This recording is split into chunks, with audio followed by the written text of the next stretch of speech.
Here we go, guys. Today we are talking about how to execute long uppercuts or long hooks. This is a requested video. Somebody said that everybody at his gym, all the trainers are teaching him to punch 90 degrees. Has to be 90 degrees. Shadow boxing, pad work, has to be done like this.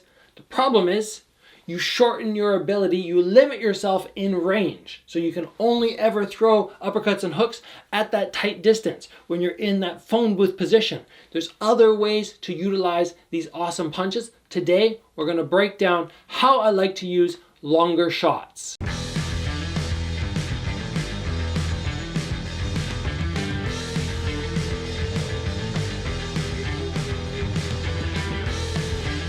Now, I want to remind you guys that when you start off in martial arts, when you're a beginner, there are certain things you have to learn that later down the road you can break the rules on. And this is one of those moments. This is something that, yes, when you learn an uppercut, you should be going like this, not like this. When you throw the hook, you don't teach somebody like this, you teach them like this. That is proper instruction. But a good instructor should teach you at some point, now we can break the rules. I do this all the time with my advanced kids class. I go, okay guys, yes, I taught you to throw this technique in this way for years and years and years, but now you're advanced enough, I'm gonna show you an alternative. And this is something which you can really take advantage of and make work for you if you just break the rules of everything I taught you initially, or not everything, but the structure of it. So let's talk first about why when we throw hooks and uppercuts, we're often taught to have that 90-degree angle in the arm. Mostly, we are talking about punching power. The further the arm goes away, the less power I'm going to have. And the sloppier the technique will often get. You will see people pull back, swing through, very sloppy, incorrect. But that doesn't mean you can't pull off a long hook and still execute it with good power and keeping everything fairly tight. So what I want you to know to start off about the hook is the punching or the striking area may need to change. Usually we just aim for right there. If I point my glove at you guys, that's the striking zone. We don't strike with that area. We don't strike with that area. It's just right there. But when we throw the hook a little bit longer, we have to recognize the striking zone is going to change. Mostly because a lot of gloves don't have the ability for us to fold the wrist like that. They lock in place, especially when you're wrapped up for a fight. So when I go to throw a long hook and I land like this, you might not feel like you have loads of power. There's a few extra elements we need to consider. So let's break those down right now. First of all, when I throw a long hook, I can very easily turn my hand over, strike with almost the top of the knuckles, and still have a massive amount of power. I have been hit with these shots before. They are super unpleasant.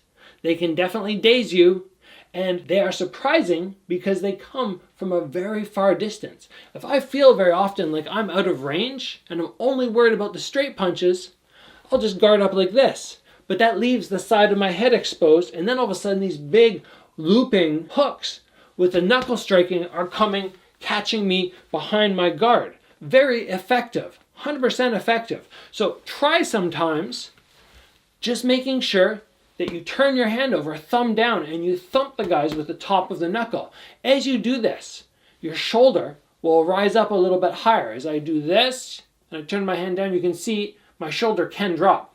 I can pull it up if I want, but when I do this, the shoulder has to raise up. I also like this for defensive purposes. Now, if you're not a fan of throwing like this, and personally for me, it doesn't work great. I'm not overly successful with this when I throw it, but both my brothers are, so they can go ahead and do that. But I have landed knockdowns with very long hooks before, and what I recognize is I need to be a little bit more stiff through the shoulders, and I need to make sure I flex through the elbow, because with my arm being extended, if I kind of have a floppy arm, I'm just going to hit and my arm's just going to kind of buckle under the resistance of whatever object I'm hitting. But if I just tighten up there a little bit, I stiffen my shoulder and I just turn my wrist tiny bit, whatever it will allow for that glove, you can gain a lot of power on that hook. And it's very, very disorienting for people when they're used to hooks and uppercuts only being really tight.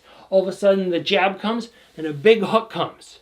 And the big hook comes on the other side, then down the middle. And all of a sudden you're going, shoot, even from long range, this guy can catch me to the sides. It's as simple as recognizing turn the hand over, or make sure you provide a little more stability through the shoulder and the elbow on those long hooks. That's all it is, in my opinion. From here, let's move into the uppercut. The uppercut is a little bit harder, in my opinion, to get going very long because there's a little bit less legs involved.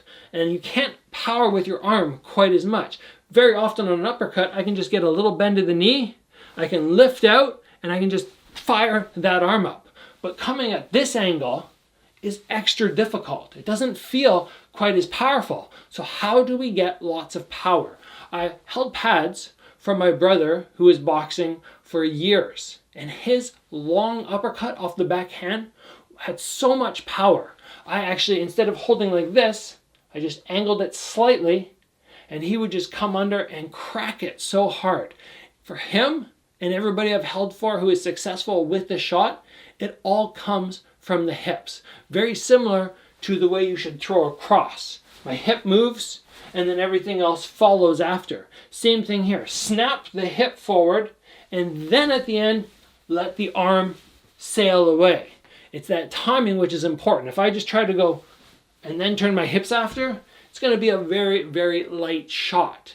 This one is very dangerous because that uppercut, the ability to snap somebody's head back that way, it makes it very, very difficult for them to get their head back in time before you get off your additional shots. So if you can come one, snap their head up, and then utilize that long hook, which we just talked about, and their head snapped up in the air, you can throw these two shots together, boom, boom, and drop somebody down very easy. To get comfortable on these shots, I'd say the best thing you can do is set yourself up on a bag or something where you have a target and put yourself right about that range. Doesn't need to be a full elongated straight punch, just a little bit shorter.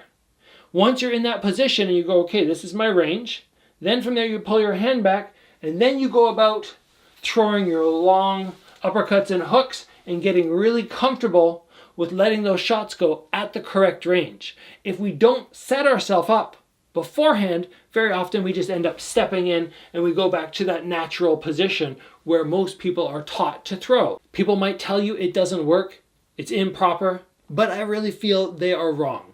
And I feel like since I'm able to show you a little clip of this actually being executed and working, you can go, oh yes, I should try this. I should start adding it in. That's it, guys. Hope you enjoyed this episode. If you did, give it a like. If you haven't already, join the channel, get subscribed, continue to train hard, and I'll see you back here soon for another episode.